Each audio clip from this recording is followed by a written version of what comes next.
안녕하세요. 쉐이커미디어 이민구입니다. 오늘은 쉐이커미디어가 어떻게 아마존 웹 서비스를 활용하는지에 대해서 공유하고자 합니다.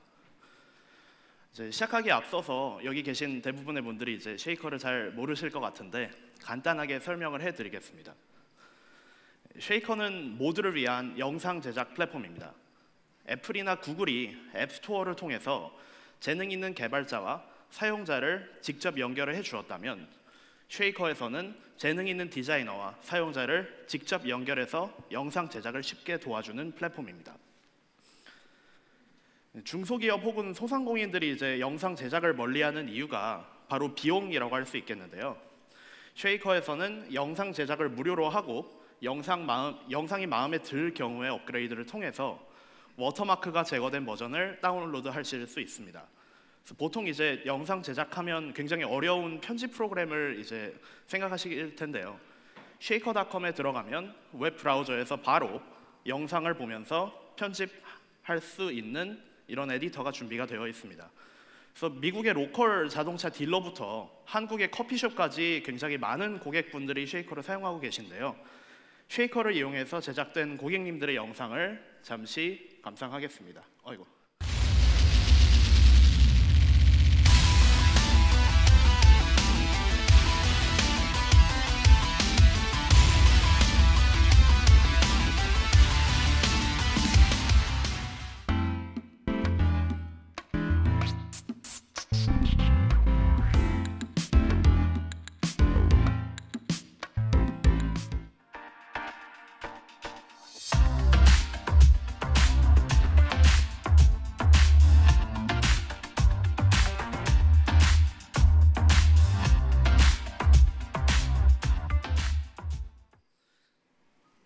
이렇게 굉장히 이제 TV 퀄리티의 영상을 제작할 수 있는 쉐이커의 아키텍처에는 과연 어떤 게 있을까요? 먼저 깊게 들어가지 않고 굉장히 간단하게 알아보면 이제 프론트엔드와 백엔드는 EC2 위에서 구동이 되고 있고요. 기타 백그라운드 태스크를 구동하는 워커도 역시 EC2고 이외에 뭐 여기 나와 있지 않은 여러 서비스도 사용을 하고 있지만 RDS, S3, 클라우드프론트 등의 많은 서비스를 활용하고 있습니다. 기존에 저희는 약간 좀 독립된 네트워크 환경을 따로 가지고 있었는데요. 이 온프레미스 환경에서는 그 CPU 자원이 굉장히 많이 들어가는 비디오 프로세싱, 그다음 비디오 렌더링, 그리고 렌더링 중인 영상 임시 저장소인 스토리지 서버를 따로 구동을 하고 있었습니다. 그래서 이제 전체적인 아키텍처를 보면 이 두 가지인데요.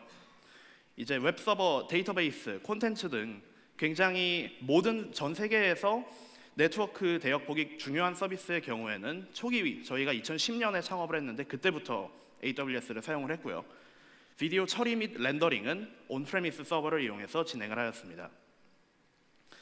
그래서 저희의 마이그레이션 사례를 보여드리겠습니다. 이제 온프레미스 환경에서 AWS, 특히 EC2로 이전을 해서 하이브리드 클라우드를 구축한 사례입니다. 초기에 온프레미스 환경을 선택한 이유를 크게 보자면 이제 세 가지인데요.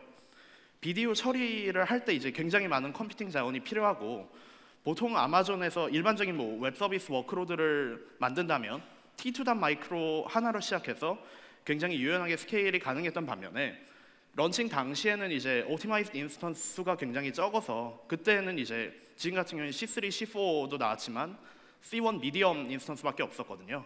그래서 종류가 굉장히 적었고 또 한 번에 이제 비디오 인코딩을 하는데 굉장히 많은 컴퓨팅 자원이 들어가므로 온프레미스 서버를 선택을 하였습니다.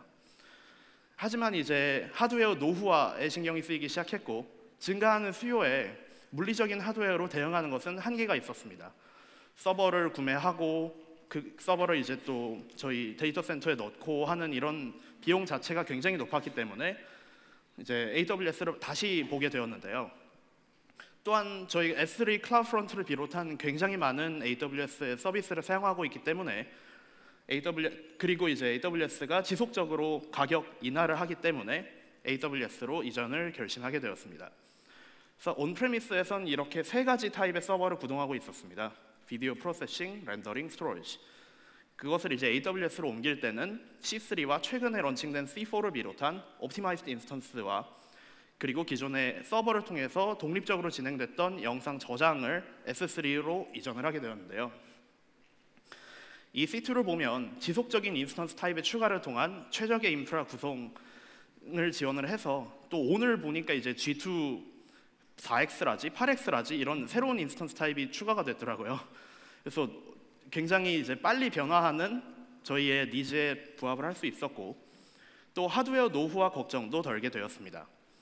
또한 지속적으로 증가하는 수요, 또 유동적으로 변화하는 수요에 스팟 인스턴스와 리저브드 인스턴스로 비용 최적화도 가능해졌고 무엇보다 저희 기존 백엔드 프론트엔드 인스턴스의 경우에는 VPC 네트워크 안에서 운영이 되고 있었는데 같은 네트워크 상의 다른 서브넷으로 연동도 가능해졌습니다. S3의 경우에는 EC2 인스턴스에서 S3로 같은 리전에 있을 땐 데이터 트랜스퍼가 무료고요. 또 미국 리전으로 전송을 할 때도 기존 이제 이그레스 레이트보단 굉장히 낮은 레이트를 적용받아서 네트워크 비용상의 이점도 있었습니다. 또한 AWS 인프라 간 굉장히 빠른 전송 속도와 온프레미스에서 불가능한 기능 제공이 메리트로 다가왔습니다.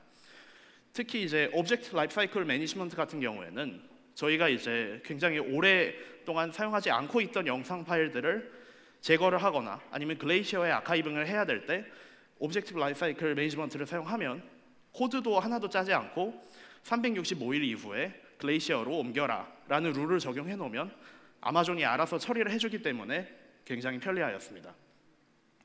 그래서 아까 것을 조금 더 이제 자세히 표현을 하면 이런 VPC 내에 여러 AZ 그리고 여러 서브넷 안에서 굉장히 많은 서비스들이 구동이 되고 있었는데요. 이것을 마이그레이션 이후에는 이제 동일한 VPC 네트워크에 다른 서브넷 상에서 구동이 가능해졌습니다. 근데 이제 아까 정민정 매니저님이 말씀하셨던 것처럼 클라우드가 올인의 선택은 아니잖아요. 그래서 저희도 이제 기존 리소스를 활용을 하기 위해서 VPC 내에 있는 기능인 VPC VPN을 사용하게 되었습니다. VPC 네트워크 자체 네트워크를 VPN으로 연결해서 안전하게 통신할 수 있게 도와주는 서비스인데요.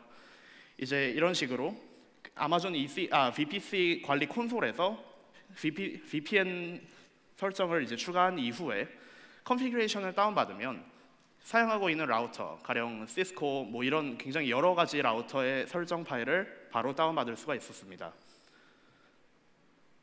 그래서 이제 이런 식으로 기존에 있던 온프레미스 환경도 비디오 프로세싱, 비디오 렌더링, 기존에 있던 리소스를 충분히 활용하면서 스케일인 아웃이 유용한 EC2 그리고 AWS 아키텍처 간의 하이브리드 클라우드 구성을 완료를 하였습니다. 그래서 정리를 하자면 마이그레이션 과정도 생각보다 어렵지 않았고요.